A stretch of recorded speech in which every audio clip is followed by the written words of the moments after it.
இலங்கையில் நடைபெற்ற பொதுத் தேர்தலின் முடிவுகள், குறிப்பாக தமிழீழத்தின் கலாச்சார தலைநகர் என்று கூறப்படுகின்ற யாழ்ப்பாணத்தின் முடிவுகள் உலகத் தமிழர்களை மிகுந்த அதிர்ச்சிக்குள்ளாக்கி இருக்கின்றது.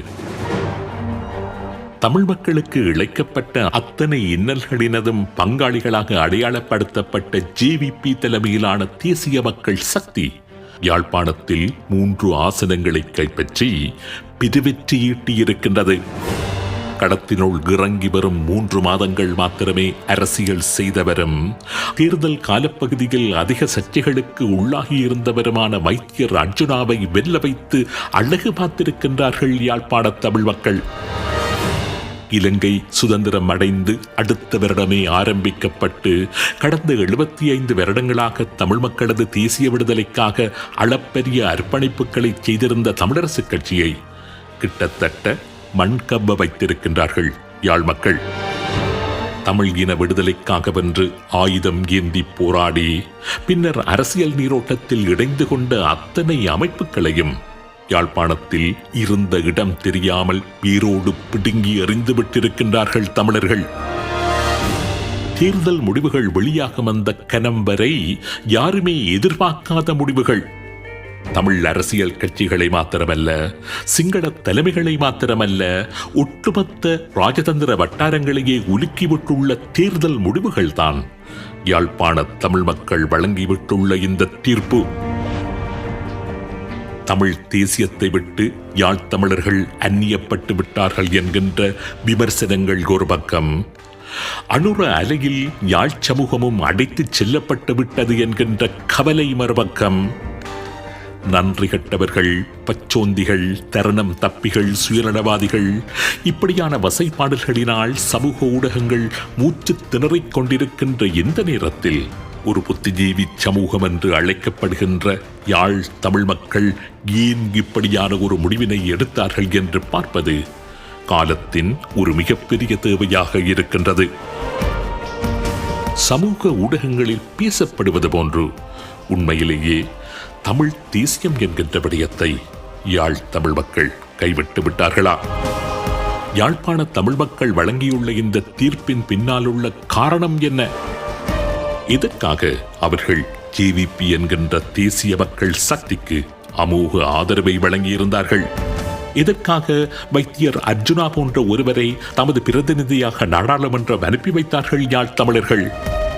இந்த கேள்விகளுக்கான பதிலை தேடுகின்ற ஒரு வகை சுய விமர்சனத்தை தான் இன்றும் தொடர்ந்து வருகின்ற சில உண்மையின் தரிசனம் நிகழ்ச்சிகளிலும் சற்று விரிவாக நாம் மேற்கொள்வதற்கு முயல்கின்றோம். நடைபெற்று முடிந்த இந்த பொதுத் தேர்தலை பொறுத்தவரையில் யாழ்ப்பாண மக்கள் வழங்கியுள்ள தீர்ப்பு பற்றி ஆராய்வதற்கு முன்பதாக கிழக்கில் தமிழ் மக்கள் வழங்கியுள்ள தமது ஆணையை பற்றி சுருக்கமாக பார்த்து விடுவது நல்லது என்று நினைக்கின்றேன். கிழக்கில் தமிழரசுக் கட்சி 5 ஆசனங்களை கைப்பற்றியிருக்கின்றது. ஒப்பீட்டளவில் கிழக்கு மாகாணத்தில் சிறுபான்மையாகவே தமிழர்கள் வாழ்ந்து வந்தாலும் அவர்கள் தமிழ் தேசிய நிலைப்பாட்டில் திரண்டு நின்று அந்த சாதனையை புரிந்துவிட்டுள்ளார்கள். கிழக்கு வாழ் தமிழர்கள் தமிழ் தேசியத்தின் பக்கம் நிற்பதாக சமூக ஊடகங்களில் அனைவருமே பேசிக் கொள்ளுகின்றார்கள், புகழுகின்றார்கள். தமிழ் தேசியத்தை நோக்கி கிழக்கு வாழ் தமிழர்கள் திரும்பிவிட்டதாக சில விமர்சகர்கள் கட்டம் கட்டி செய்தி வெளியிட்டு வருகின்றார்கள். கிழக்கு தமிழர்கள் தொடர்பாக இந்த இடத்தில் நான் சுட்டிக் காண்பிக்க விரும்புவது ஒன்றைத்தான். கிழக்கு வாழ் தமிழர்கள் இன்றைக்கு மாத்திரமல்ல, இன்றைக்குமே தமிழ் தேசியத்தின் பக்கம்தான் என்று செயற்பட்டு வருகின்றார்கள். இந்த விடயத்தை இங்கு நான் அணித்தரமாக சுட்டிக் காண்பிக்க விரும்புகின்றேன். கிழக்கு வாழ் தமிழர்களைப் போல ஸ்ரீலங்கா பேரினவாத அரசாங்கங்களினால் கூறு போடப்பட்ட தரப்பு இலங்கையில் வேறு எதுவுமே இருக்க முடியாது. கல்லோயா திட்டம் முதற்கொண்டு மாவட்ட இணைப்புகள், பிரிப்புகள், சமூகங்கள் இடையிலான திட்டமிட்ட பிளவுகள், படுகொலைகள், இன அழிப்புகள், கலவரங்கள், தனிமைப்படுத்தல்கள், சிறுமைப்படுத்தல்கள் என்று கிழக்கு வாழ் தமிழ் மக்கள் மீது ஸ்ரீலங்கா அரச இயந்திரங்கள் செய்த சமூக பொறியியல் தாக்குதல்கள் போன்று இலங்கையில் எந்த தரப்பின் மீதும் அழுத்தங்கள் பிரயோகிக்கப்படவில்லை. ஆனால் கடந்த 75 வருட சுதந்திர இலங்கை வரலாற்றில் கிழக்கு வாழ் தமிழர்கள் இன்றைக்குமே தமிழ் தேசியத்தை விட்டு விலகிச் செல்லவே இல்லை. தமிழ் தேசியத்தை விட்டு அவர்கள் கொஞ்சம் கூட நகரவில்லை. வாக்கு அரசியலில் இன்றைக்குமே தமிழ் தேசியத்தின் பக்கம் நின்ற தலைவர்களைத்தான் கிழக்கு தமிழர்கள் தமது பிரதிநிதிகளாக நாடாளுமன்றம் அனுப்பி வைத்திருந்தார்கள்.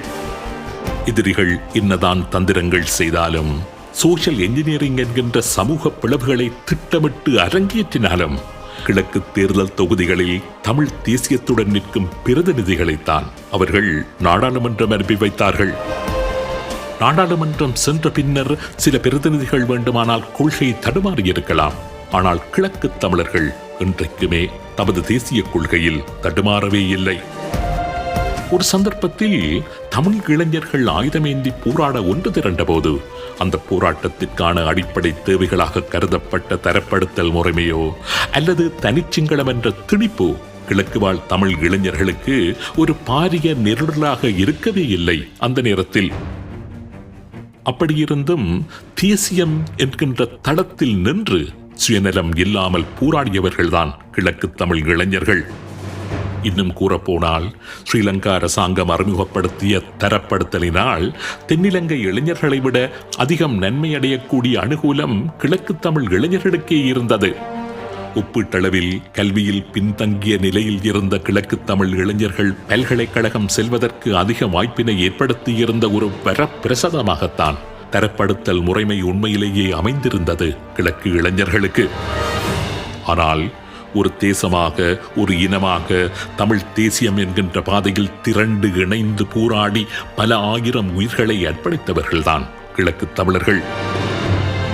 2004 ஏற்பட்ட கரோனாவின் பிளவு கிழக்கு மக்களை தமிழ் தேசியத்தில் இருந்து அந்நியப்படுத்தி அடையாளமிடுவதற்கு சிலர் காண்பிக்கின்ற ஒரு உதாரணமாக அண்மை காலமாக இருந்து வருகின்றது. கருணா என்கின்ற தனி மனிதன் தன்னுடைய தவறுகளை மறைப்பதற்காக தனது கைகளில் எடுத்த ஒரு ஆயுதம்தான் கிழக்கு பிரதேசவாதமே தவிர, கருணாவின் பிரிவின் போது கிழக்கு போராளிகளும் சரி, கிழக்கு தமிழர்களும் சரி, ஒரு தேசமாக திரண்டு தமிழ் தேசியத்தின் பக்கம்தான் இருந்தார்கள் என்பதை பலர் இலகுவாகவே மறந்துவிட்டுள்ளார்கள். கருணா துரோகம் இழைத்ததை பேசும் பல ஊடகங்கள் கருணாவின் துரோகத்தை முறியடித்த கிழக்கு தமிழ் மக்கள் பற்றி பேசுவதே இல்லை. கருணாவின் துரோகத்தால் தமது மாவட்டத்திற்கு பூசப்பட்ட அந்த துரோக கரையை நீக்குவதற்காக தமது இன்னுயிர்களை அர்ப்பணித்த கிழக்கு இளைஞர்களின் அந்த ஒப்பற்ற தியாகங்களை பெரிதாக யாரும் கொண்டாடுவது இல்லை. கருணாவின் துரோகத்தை முறியடித்தது முன்னர் அவருடன் கூட இருந்த கிழக்கு படையணிகள் தான் என்கின்ற உண்மையை பலரும் முற்றாகவே மறந்துவிட்டார்கள் அல்லது மறைத்து விட்டார்கள். கருணா பிரிந்ததாக அறிவித்து ஒரு வாரத்தில் அந்த காலகட்டத்தில் கிழக்கில் கருணாவின் கட்டளையின் கீழ் இருந்த 30 பிரதான தளபதிகளும் பொறுப்பாளர்களும் கருணாவை விட்டு பிரிந்து உயிரை கைகளில் பிடித்தபடி வன்னி சென்று வடக்கு கிழக்கு இணைந்த தமது தேசிய நிலைப்பாட்டை, விசுவாசத்தை வெளிப்படுத்தி இருந்தார்கள்.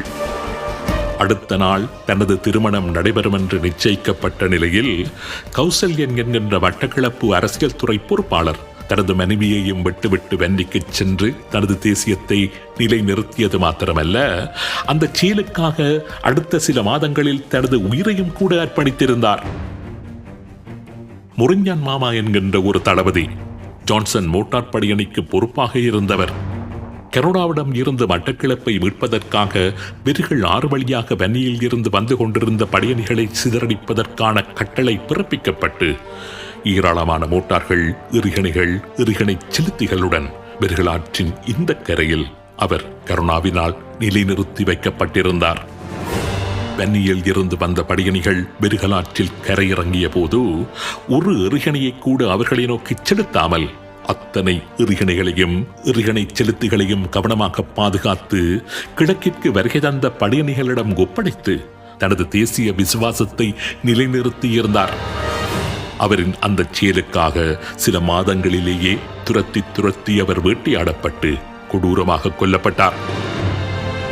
கிழக்கு மக்களின் தமிழ் தேசிய நிலைப்பாட்டையும் உறுதிப்பாட்டையும் கூறக்கூடிய இதுபோன்ற 1000 கதைகள் இருக்கின்றன வரலாற்றில். ஆனால் இவற்றை பேசுவதற்கு யாரும் இல்லை. அப்படி பேசினால் கேட்பதற்கும் யாரும் முன்வருவது இல்லை. தமிழ் தேசியம் என்பது தமிழ் மக்கள் ஒரு தேசமாக திரண்டு நிற்பது. அதுதான் தமிழ் தேசியம். தமிழ் இனமாக, தமிழ் மொழியாக, தமிழ் நிலமாக, தமிழ் உணர்வாக, தமிழ் கலாச்சாரமாக ஒன்றாக திரண்டு நிற்பது. என்ன இன்னல்கள் வந்தாலும், இப்படியான சவால்கள் வந்து திக்குமுக்காட வைத்தாலும் துவண்டு போகாமல் திரண்டு நிற்பது, அதுதான் தமிழ் தேசியம். கிழக்கு வாழ் தமிழ் மக்கள் அதனை தமது வரலாறு முழுவதிலுமே உறுதியாக்கச் செய்து வருகின்றார்கள். இன்றைக்குமே அவர்கள் தமது தமிழ் தேசிய நிலைப்பாட்டில் இருந்து விலகியதே இல்லை. அப்படி இருக்க இந்த தேர்தலில் மாத்திரம்தான் கிழக்கு தமிழர்கள் தமிழ் தேசிய உறுதிப்பாட்டில் நிற்பதாக அடையாளப்படுத்த முனைவது முற்றிலுமே தவறான ஒரு கருதுகோள். கிழக்கு தமிழ் மக்களினது மாத்திரமல்ல, ஒட்டுமொத்த தமிழ் மக்களினதும் தமிழ் தேசிய எழுச்சியை கொச்சைப்படுத்துகின்ற ஒரு அறிவற்ற சீல் என்றுதான் அதனை நான் கூறுவேன். சரி, இனி யாழ்ப்பாண தேர்தல் களத்திற்கு செல்லுவோம். நடைபெற்று முடிந்த இந்த பொது தேர்தலில் யாழ்ப்பாண தமிழ் மக்கள் வழங்கியுள்ள தீர்ப்பின் பின்னால் உள்ள காரணம் என்ன? இதற்காக அவர்கள் ஜேவிபி என்கின்ற தேசிய மக்கள் சக்திக்கு அமோக ஆதரவை வழங்கியிருந்தார்கள்.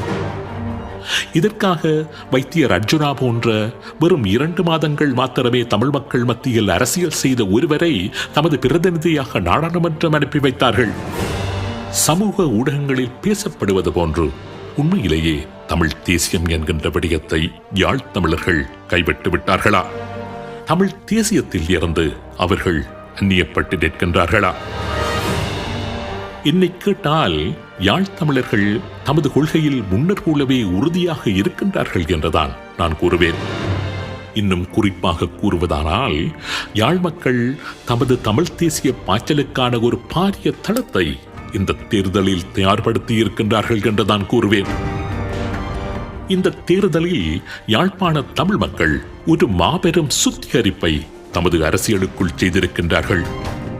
தமது அரசியல் களத்தில் பாரியதொரு களையெடுப்பை மேற்கொண்டு தமிழ் சமூகத்தில் வேரூண்டி இருந்த அத்தனை விஷச்செடிகளையும் பிடுங்கி எறிந்திருக்கின்றார்கள். தமிழ் தேசிய முகமூடி அணிந்தபடி தமது அரசியலை மலடாக்கிக் கொண்டிருந்த அத்தனை பீடைகளையும் முற்றாக ஒழித்துவிட்டிருக்கின்றார்கள். யாழ் மக்களின் தலைவர்கள் என்று கூறிக்கொண்டு யார் யார் எல்லாம் அவர்களது தமிழ் தேசிய திரட்சியை பலவீனப்படுத்திக் கொண்டிருந்தார்களோ, தமிழ் மக்கள் ஒரு தேசமாக திரள்வதற்கு எவரெவரெல்லாம் நகர்த்த முடியாத தடைக்கற்களாக இருந்து வந்தார்களோ, அத்தனை பிறகிருதிகளையும் துடைத்தறிந்துள்ளார்கள் யாழ்ப்பாண தமிழ் மக்கள். அந்த மாபெரும் தேசிய பணியை அந்த மக்கள் எப்படி செய்தார்கள் என்பதுதான் வரலாறு. தமிழ் மக்களின் அந்த வரலாற்று முன்னகர்வை அடுத்த உண்மையின் தரிசனம் நிகழ்ச்சியில் விரிவாக நாம் ஆராய இருக்கின்றோம். யாழ்ப்பாணத்தில் ஜேவிபி மற்றும் வைத்தியர் அர்ஜுனாவின் வெற்றிகளுக்கு சுமந்திரனும் சுரேஷ் பிரேமச்சந்திரனும் மாவை சேனாதிராஜா போன்றவர்களும் எப்படி காரணமாக இருந்தார்கள் என்கின்ற அரசியல் சமன்பாடுகளை அடுத்த உண்மையின் தரிசனம் நிகழ்ச்சியில் விரிவாக பார்ப்போம்.